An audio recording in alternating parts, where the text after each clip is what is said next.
Hello বন্ধুরা, শম্পা বিশ্বাস live চ্যানেলে তোমাদের স্বাগত জানাই। শুভ সকাল বন্ধুরা। দেখো কত সুন্দর লাগছে ফুলগুলো।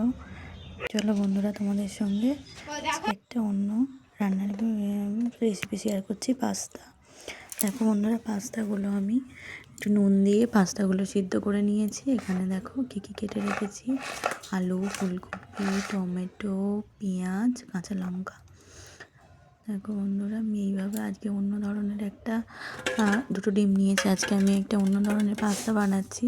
ফুলকপি, শীতের ফুলকপি আছে সাথে। এই পাস্তাটা খুব কম সময়ে, খুব কম উপকরণে হয়ে যাবে। তেলটা গরম হতে ফুলকপি আলুটা দিয়ে দিয়েছি কড়াতে। ফুলকপি আলুটা আমি একটু ভেজে নেব। বন্ধুরা, তোমরা কে কে পাস্তা খেতে পছন্দ করো কমেন্ট করো।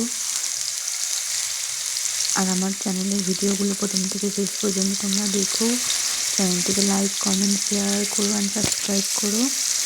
চ্যানেলটির পাশে থেকো। দেখো, আলু ফুলকপিটা একটু ভেজে নিচ্ছি।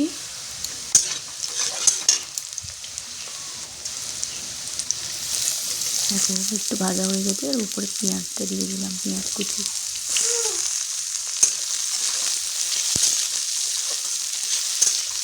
পেঁয়াজটা একটু সব কিছু একটু ভেজে ভেজে নিচ্ছি। এর উপরে একটু নুন দিয়ে দিলাম।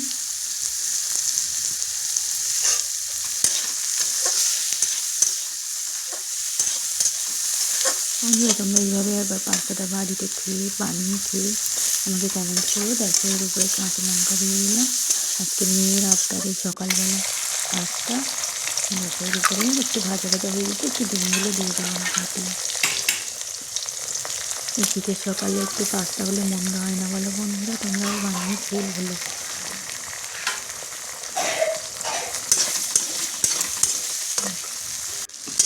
ভেজে নিচ্ছি, ডিমটা দিয়ে একটু নেবে। দেখো ভাজা ভাজা হয়ে গেছে।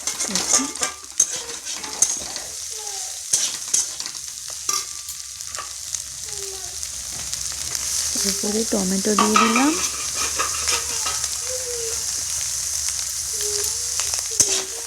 টমেটো দিয়ে এবার একটু ভাজছি।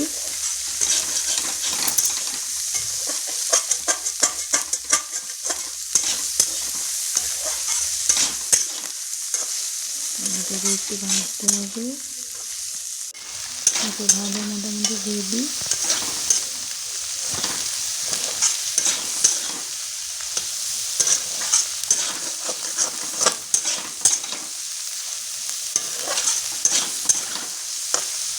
ভাজা মোটামুটি রেডি হয়ে গেছে। বন্ধুরা, তোমরা কে কে বাড়িতে এইভাবে পাস্তা বানিয়ে খেয়েছো আগে কমেন্ট করো। আর যারা খাওনি তারা কিন্তু একবার বানিয়ে খেয়ে আমাকে কমেন্ট করে জানিও কেমন হলো। দেখো, এবার সিদ্ধ করা পাস্তাগুলো এর মধ্যে দিয়ে দিলাম। সিদ্ধ করার সময় কিন্তু একটু দেখে করবে, নাহলে বেশি সিদ্ধ হয়ে গেলে তো আমার একদম ঘেঁটে যাবে। দেখো, আমার এই পাস্তাগুলো একদম গোটা গোটা রয়েছে। এভাবে ভেজে নেবে। নুনের পরিমাণটা তোমরা নিজেরা বুঝে সুঝে দেবে, যার যতটা নুন লাগবে পরিমাণ মতো আমি নুন দিয়েছি। এতে হলুদ গুঁড়ো, লঙ্কার গুঁড়ো কিছু ব্যবহার করিনি। আমার পাস্তা কিন্তু রেডি। দেখো, এবার শুধু খাওয়ার অপেক্ষা। বন্ধুরা, কেমন হয়েছে পাস্তাটা কিন্তু কমেন্ট করো। দেখো, আমার মেয়ের জন্য পাস্তা রেডি করেছি, ও খাবে। দেখো, এইভাবে সাজিয়ে দিয়েছি, ও খুব খুশি হয়েছে।